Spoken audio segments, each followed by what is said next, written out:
जय मसीह की प्रिय मित्रों, आज फिर से हम लोग उस सीरीज़ में आगे बढ़ेंगे जिनका हम अध्ययन आजकल कर रहे हैं।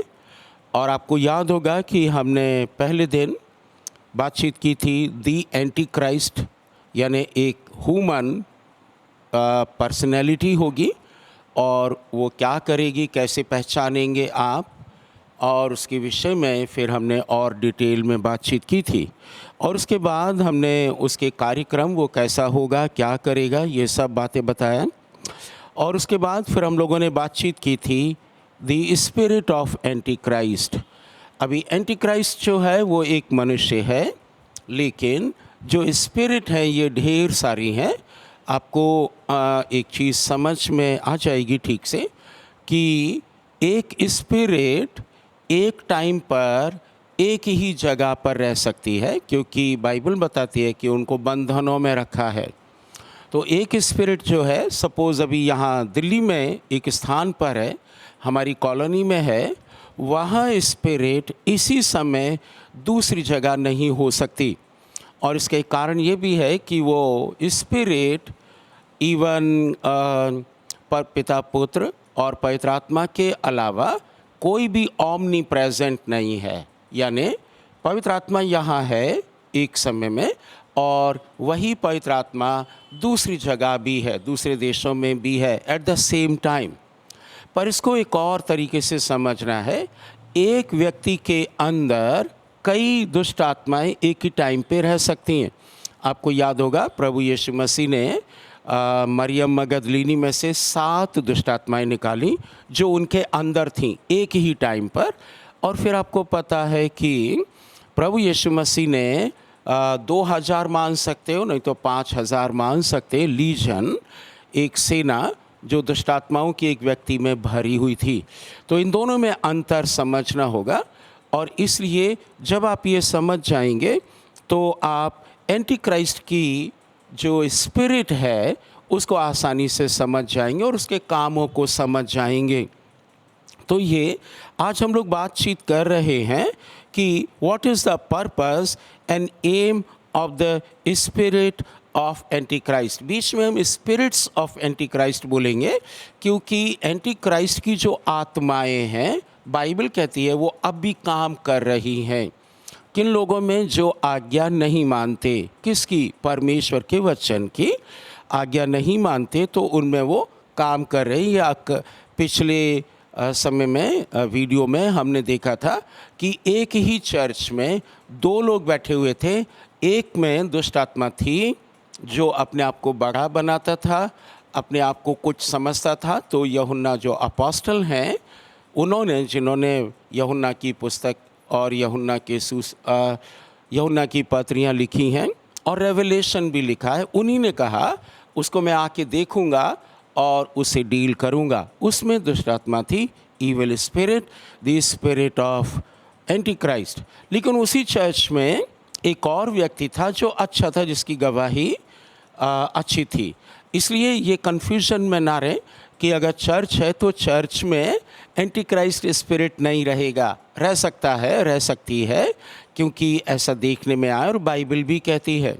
तो ये चीज़ें हमको समझना है आज उद्देश्य के बारे में कि ये इनका काम क्या है, what they want to do in this world. जब तक प्रभु यीशु नहीं आते या जब तक उनके मालिक यानी एंटी क्राइस्ट की दुष्ट जो आत्माएं हैं, इनका मालिक अर्थात एंटी क्राइस्ट स्वयं नहीं आता, तब तक इनका कुछ काम है स्पेसिफिक।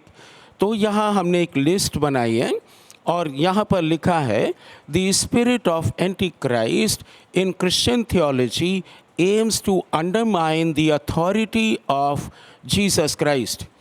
अभी इसका अर्थ है कि जो एंटी क्राइस्ट की आत्माएं हैं, मसीही धर्म ज्ञान के अनुसार जो अध्ययन करते हैं, उससे ये पता चलता है कि उनका एक उद्देश्य ये है कि मसीह का जो अधिकार है उसको कम करें या उसको ख़त्म करें। इसीलिए इसका नाम एंटी क्राइस्ट रखा गया, एंटी क्राइस्ट स्पिरिट।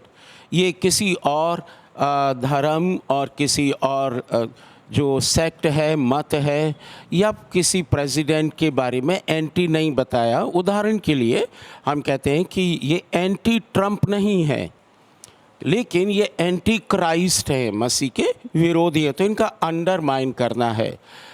एक मैं जीवित उदाहरण देता हूँ। बहुत साल पहले अमेरिका में एक यूनिवर्सिटी ऑफ पेंसिल्वेनिया बोलते हैं, वो बहुत बढ़ चढ़कर प्रभु यीशु मसीह के वर्जन बर्थ को, यानी कुंवारी से पैदा होने की वकालत करते थे। वो कहते थे ये बिल्कुल सही है, क्योंकि वे रिलीजन की एजुकेशन देते हैं, वहाँ उसके डिग्रियाँ भी मिलती हैं, यूनिवर्सिटी ऑफ पेंसिल्वेनिया। लेकिन आज अगर आप देखेंगे, जो वो 20 साल पहले पढ़ाया करते थे, आज उसके उल्टे वो बताते हैं और ये कहते हैं, ये डिबेट का विषय है कि प्रभु यीशु मसीह का जन्म कुंवारी मरियम से हुआ या नहीं हुआ। तो देखिए, कोई भी व्यक्ति जो पहले ठीक है, वह इस स्पिरिट के द्वारा प्रभु यीशु मसीह की अथॉरिटी, यानी जो बेसिक स्ट्रक्चर ऑफ फेथ है, उसी को वो खोखला करना चाहते हैं। तो यहाँ की यूनिवर्सिटी अब पढ़ाती है, कहती है कि यीशु का जन्म कुंवारी मरियम से नहीं हुआ, क्योंकि साइंटिफिकली ये हो नहीं सकता, और ये मेंटल जो अग्रीमेंट है वो भी नहीं बता पा रहा है। तो ऐसे ऐसे करके धीरे धीरे शैतान, इविल स्पिरिट्स और जो एंटी क्राइस्ट की आत्माएं हैं, वे प्रभु यीशु मसीह की अथॉरिटी को और उनके ईश्वरत्व को, द डेटी ऑफ क्राइस्ट, वो क्वेश्चन करती हैं और लोगों के माइंड में बता देती हैं। एक क्वेश्चन आप सुनते होंगे जो अक्सर लोग पूछते हैं कि भाई साहब, ईसा मसीह तो 2000 साल पहले आए थे, पर इससे पहले तो और बहुत लोग आए, तो उनके बारे में आप क्या कहते हो? तो उसका सिंपल जवाब है, प्रभु यीशु मसीह 2000 वर्ष पहले ऐतिहासिक घटना में आए थे मनुष्य बनकर, लेकिन वो मनुष्य थे नहीं, इसलिए उनको मनुष्य बनना पड़ा। और बाइबल के बहुत से पद हैं जो आप कोट कर सकते हैं, उनके अनंत काल, द इटर्निटी पास्ट और इटर्निटी फ्यूचर क्या बताती है, आप बाइबल में से कोट कर सकते हैं। तो ये एक उदाहरण है। इसलिए इनका काम ये है कि मसीह की जो शक्ति है, अथॉरिटी है, उसको नीचा दिखाएं, पर ये कभी हो नहीं पाएगा। The spirit opposes his teachings both in individual and in society. प्रभु यीशु मसीह की जो शिक्षाएं हैं, उसको समाज में और व्यक्तिगत रूप में ये जो एंटी क्राइस्ट की आत्माएं हैं, ये रुकावट डालती हैं, कहती है ये मत मानो। ह्यूमनली स्पीकिंग, अगर प्रभु यीशु मसीह की शिक्षाओं को सब लोग मानना शुरू कर दें, सब लोग जैसी वो हैं, तो आपको गारंटी देते हैं कि 1 घंटे में हमारा देश ऑलमोस्ट स्वर्ग की तरह बन जाएगा और ज़ीरो क्राइम के स्टेटस में आ जाएगा। इतनी सामर्थ्य है। आपको एक और बात बताते, प्रभु यीशु मसीह की शिक्षाओं में आज तक संशोधन नहीं हुआ है, और दुष्ट आत्माएं, एंटी क्राइस्ट की आत्माओं का एक काम है कि वे अनुवाद के द्वारा या फिर किसी और सिस्टम के द्वारा वे क्या करती हैं कि इनमें संशोधन किया जाए। आप देखेंगे अन्य जगहों पर बहुत सी शिक्षाओं में चेंजेस हुआ है, लेकिन प्रभु यीशु मसीह की शिक्षाओं में आज तक चेंज नहीं हुआ। प्रभु यीशु ने जो 2000 वर्ष पहले कहा, एसेंस में वो आज भी बताया जाता है। इसलिए जितनी भी दुष्ट आत्माएं हैं, शैतान है, एंटी क्राइस्ट की आत्माएं खास करके, वे चर्च के विरोध में रहती हैं। तो ये समझने की बात है कि वे समाज में से और इंडिविजुअल, व्यक्तिगत मनुष्य में से प्रभु यीशु मसीह की शिक्षाओं को हटा देते हैं। इसीलिए आपने देखा होगा कई लोग प्रभु के साथ चलते चलते चलते चलते अचानक गिर जाते हैं। वो बहुत पाप को पाप कहा करते थे, लेकिन बाद में वे फिर चोरी, बेईमानी, गड़बड़ी, झूठ, झपेट सब करने लगते हैं और उनको कोई असर नहीं होता है। ये उन्हीं का काम है। It seeks to diminish Christ's influence by promoting false doctrine, worldly values and ultimately a false Messiah figure। और इसके लिए आपको कुलुस्सियों की पत्री और 2 अध्याय 8वें वचन को हमेशा याद रखना है कि दुष्ट आत्माएं क्या करती हैं कि वे मसीह के प्रभाव को कम करना, ख़त्म करना चाहती हैं। किस कारण से, किस लिए, मतलब किस माध्यम से? गलत शिक्षाओं को लाकर और संसार में जो वर्ल्डली वैल्यूज़ हैं और जो ऐसा लगता है कि वे मनुष्य के लिए बहुत अच्छी हैं, उनके द्वारा प्रभु यीशु मसीह की शक्ति को, प्रभाव को वे कम करना चाहती हैं। इसलिए पौलुस ने कहा कुलुस्सियों 2:8 में, चौकस रहो, कोई तुम्हें भरमाने ना पाए। कैसे? फिलॉसफीज से। कई फिलॉसफीज़ हैं। अगर आप बाइबल को पढ़ेंगे, आपको क्लियर बता दें, अगर आप सांसारिक मन से बाइबल को पढ़ोगे तो करीब करीब 30 और लोग तो ज़्यादा कहते हैं, मैं कहता हूँ 30 चीज़ें ऐसी हैं जिनमें आप कह देंगे कि बाइबल में साइंटिफिकली ये बाइबल मिस्टेक है, साइंटिफिक मिस्टेक है। जैसे सूर्य बाद में बनाया, पृथ्वी पहले बना दी, है ना? और सूर्य आहाब के समय में, और आहाब की जो धूप घड़ी की छाया थी वह उस समय जब हिजकिय्याह राजा बीमार हो गए तो उस समय रोक दी गई। लिखा है सूरज रोक दिया गया। एक्चुअली में सूरज पहले से ही रुका है। इन सब का जवाब ठीक से है। अगर टाइम मिलेगा तो कभी इन विषयों पर हम लोग बातचीत करेंगे। और भी कई साइंटिफिक मिस्टेक्स आपको लगेंगी, लेकिन याद रखिएगा ओरिजिनल में कोई गलती नहीं है। हालेलुया।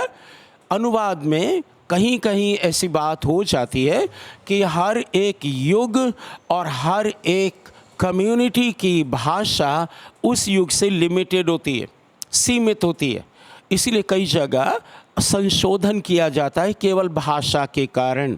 परमेश्वर पृथ्वी को, मनुष्यों को बनाकर पछताया, ऐसा लिखा है, बट इंग्लिश में ठीक लिखा है ही फेल्ट सॉरो। पछताया नहीं, पछताएगा वो जिसको भविष्य नहीं मालूम। प्रभु परमेश्वर ने कई बार प्रश्न पूछे, प्रभु जी ने प्रश्न पूछे, तेरा नाम क्या है? क्या प्रभु को मालूम नहीं था? लेकिन ऐसी ऐसी बातों को लेकर यहोवास विटनेसेस हैं, वे उनको यीशु बना के प्रभु यीशु मसीह की शक्ति को कम करना चाहते हैं। तो आपको ये समझना है, कोई भी फिलॉसफी, कोई भी ज्ञान, किसी भी प्रकार का तत्व ज्ञान परमेश्वर के पुत्र प्रभु यीशु मसीह की सामर्थ को और उनके ईश्वरत्व होने के गुण को कम नहीं कर सकता है। हालेलुया। मसीह का फिगर वो बदलना चाहते हैं। आपने सुना होगा वो गरीबों का मसीहा है, वह गरीबों का मसीहा है, क्योंकि वो लोग समझते नहीं हैं, लेकिन उन्होंने मसीह के स्वभाव के अनुसार उन लोगों को मसीह बना दिया है जिनको उनको वोट देना होता है या लेना होता है। तो ये समझने की बात है, ये उन लोगों को समझने की बात है जो थोड़ा मैच्योर हैं और होना चाहते हैं। This spirit operates subtly, often disguised as something positive and beneficial, but its core motive is destructive। ये जो दुष्टात्मा है धीरे धीरे कलीसियाओं में आ जाती है, मनुष्यों में आ जाती है। मेरे पास कई एक ऐसे उदाहरण हैं जिसको हम नाम लेके बता सकते हैं। आने वाले दिनों में हम समय लेकर चर्चा करेंगे। और वो धीरे धीरे आती, बहुत अच्छा करते हैं, सब कुछ अच्छा करते हैं, लेकिन धीरे धीरे वो दुष्टात्मा के प्रभाव में आकर वे अपने जो टीचिंग्स हैं उनको पॉजिटिव बोल देते हैं कि पॉजिटिव बोलो, यानी मोटिवेशनल स्पीकर्स हैं उनकी तरह वो बाइबल को लेते हैं। But Bible has a power, the word of God has a power. बाकी चीज़ों में पावर नहीं है, क्योंकि बाकी चीज़ें पवित्र आत्मा ने नहीं लिखवाई हैं। पवित्र आत्मा के द्वारा जो लिखा गया वचन है परमेश्वर का, वह बाइबल ही है और दूसरी पुस्तक नहीं।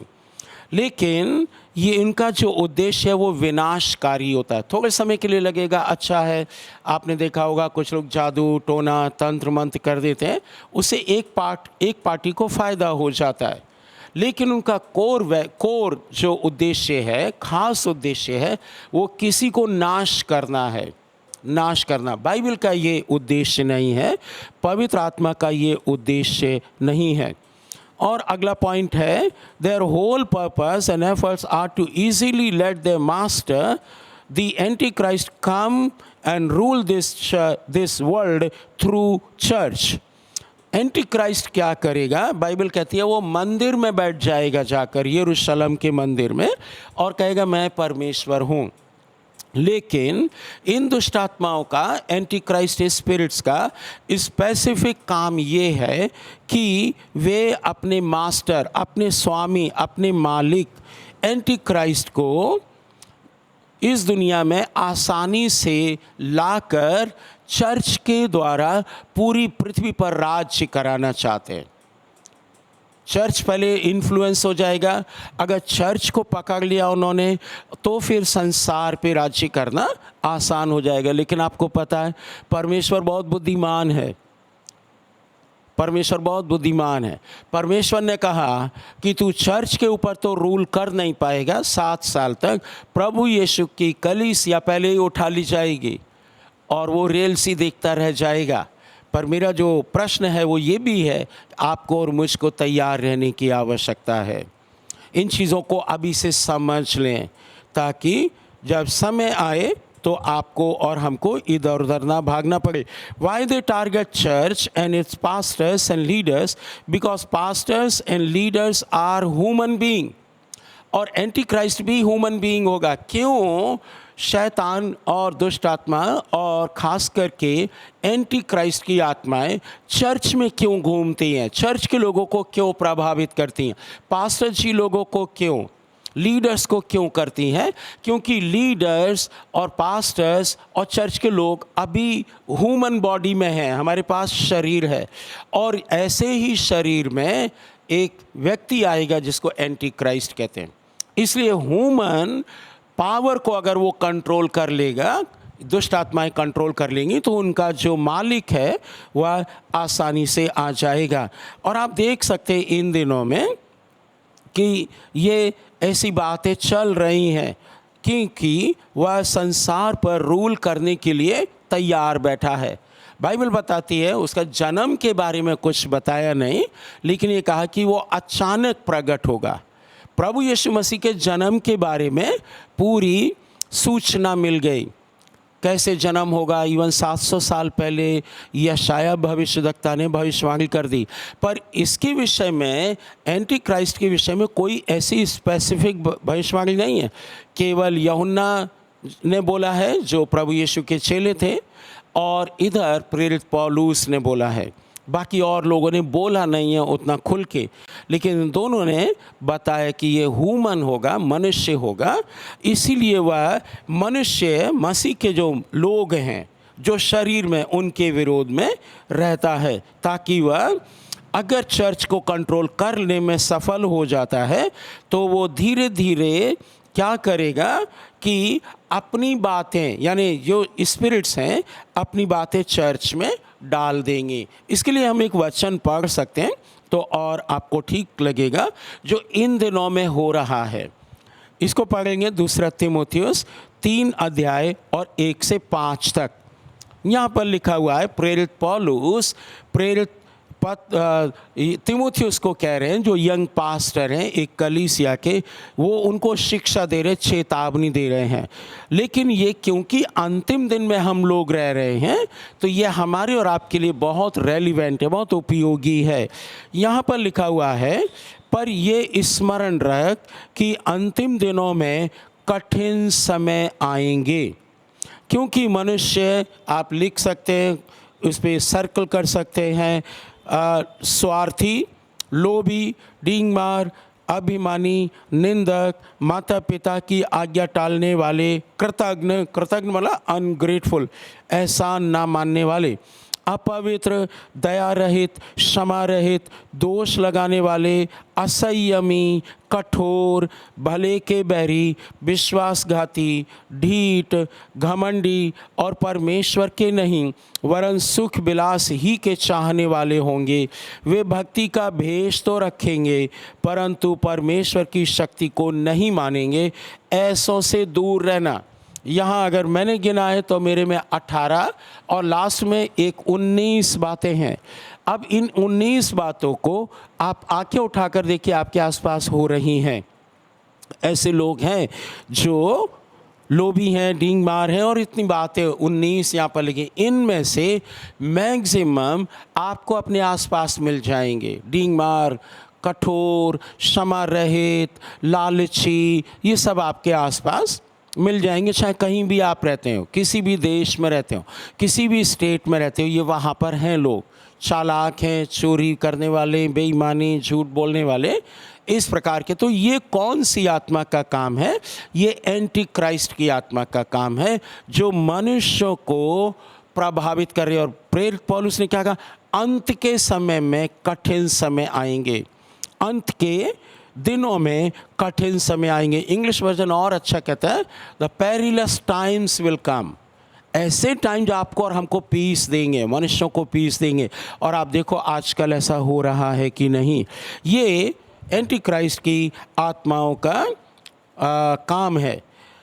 एक चीज़ और देखेंगे, if confronted it will deny. अगर आप एंटी क्राइस्ट की आत्मा का सामना करेंगे तो ये क्या करेगी? डिनाई करेगी। We are living in the time of denial. आप चोर को कहिए कि आपने चोरी की है, वो बोलेगा नहीं। आप किसी का मर्डर किया है, वो बोल देगा नहीं, जब तक कि वहाँ के कानून ठीक ना हो जाए। मैं आपको बताना चाहता हूँ, पुराने समय में रोम में अगर किसी ने किसी का मर्डर किया है तो वो मर्डर की सज़ा उनको मर्डर नहीं दिया करते थे। रोम की बात बताते हैं। एंशिएंट रोम में वो क्या करते थे? जिसका मर्डर किया है, जिसकी हत्या की, उसकी लाश को लाते थे और जिसने मर्डर किया है उसको लाश के साथ बांध दिया करते थे।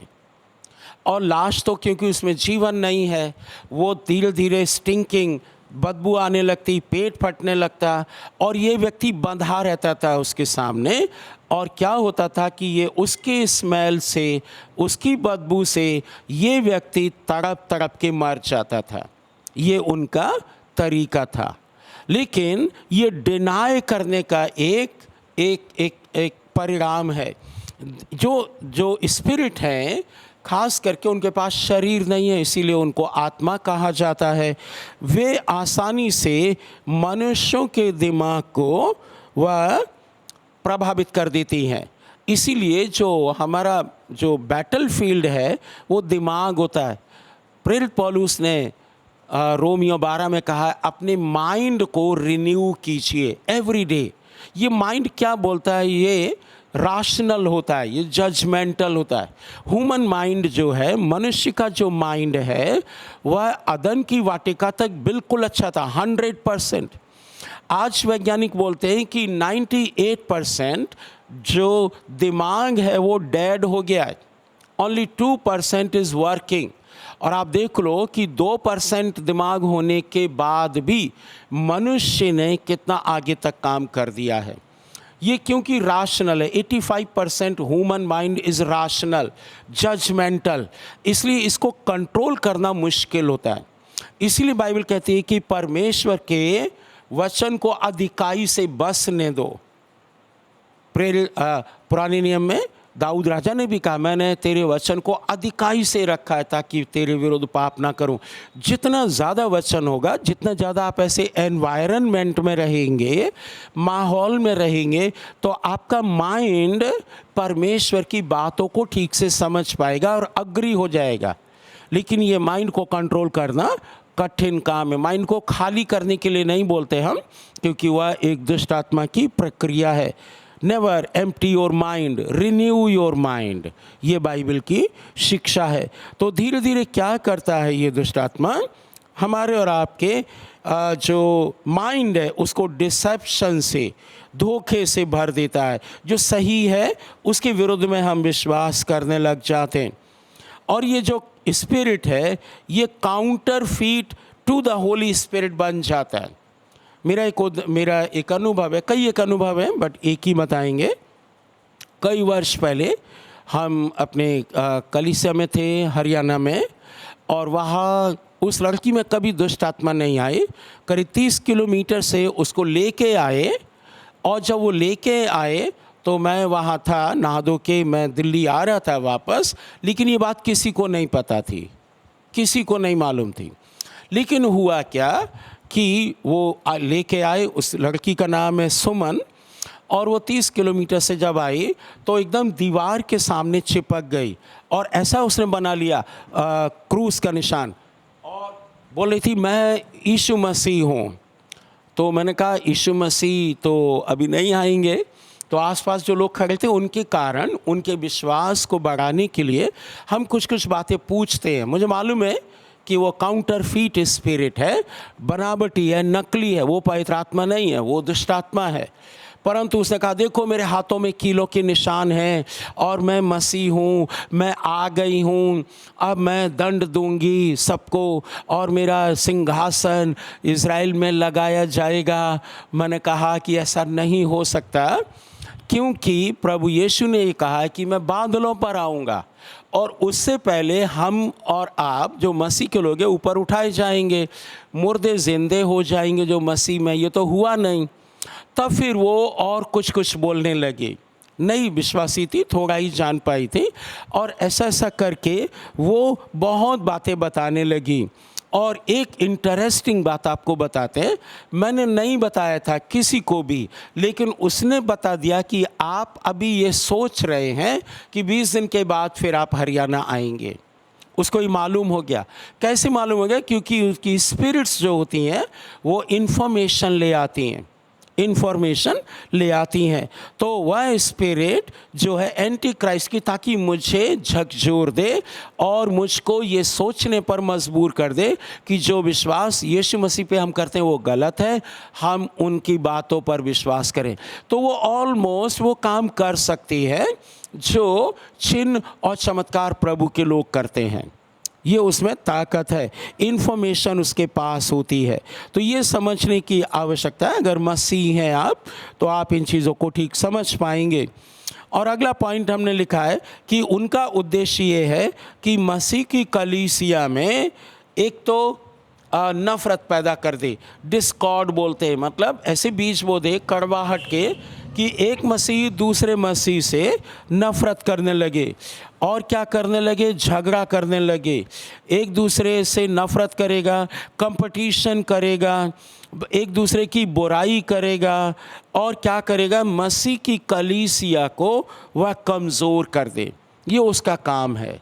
एक काम जो पूरी दुनिया में जिसमें वो सफल हो गया वो ये हो गया कि कलीसियाओं में बंटवारा हो गया।